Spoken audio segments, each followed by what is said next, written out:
Hello, my name is Torsten Hardys, and this is a clip from an interview I did with John Kinyon on NVC in Mediation.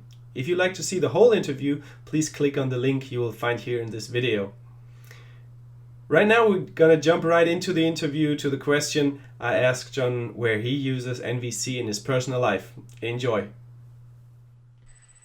Well, see, now I see the world in terms of mediating.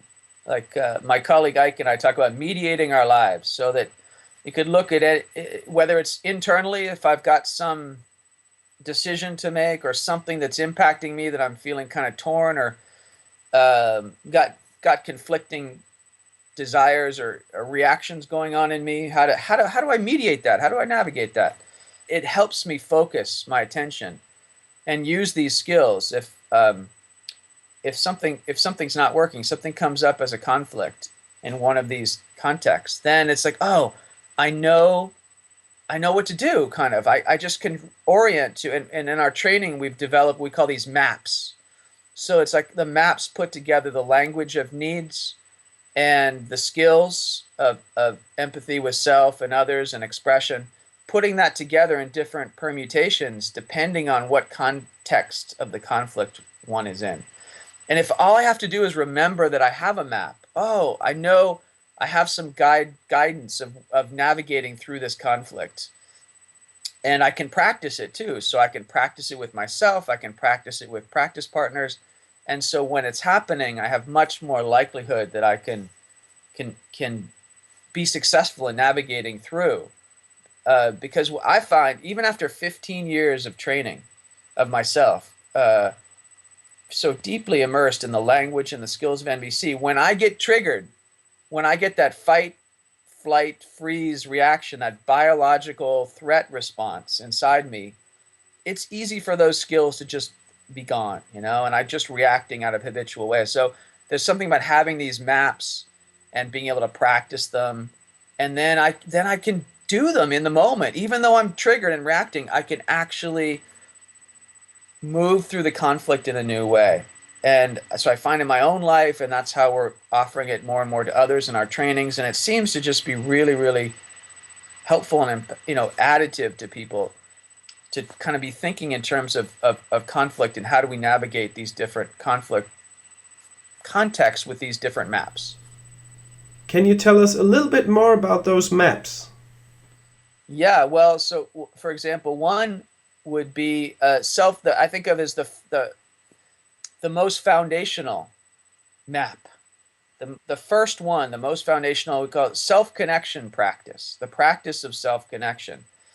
And I don't think of it now as just what in NVC training we traditionally would call self-empathy, which I define self-empathy as using language to go through what am I observing and thinking.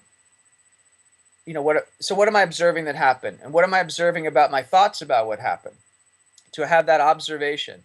And then naming my feelings, naming my needs, and looking at what do I want to do as a request. So naming that. Kind of how do I talk to myself, right? And using that to get more connected to myself. For me, that's just part of self-connection. And often that's a very difficult thing to do when I'm reacting in the moment.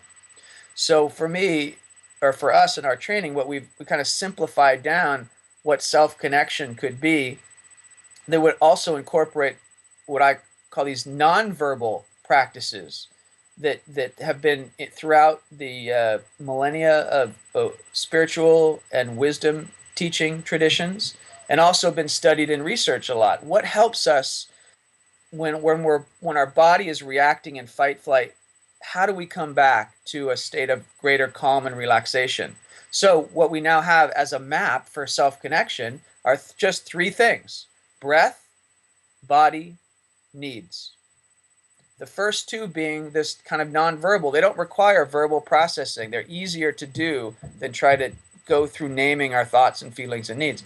So I can just go to my breath, and I can just focus on my breath, become present and aware and in touch with my breathing in and out, slowing my breathing down, and then go into my body and just be present in my body. And there's these different somatic practices of just how to focus attention in the body that tends to calm the body's reaction down and the mind.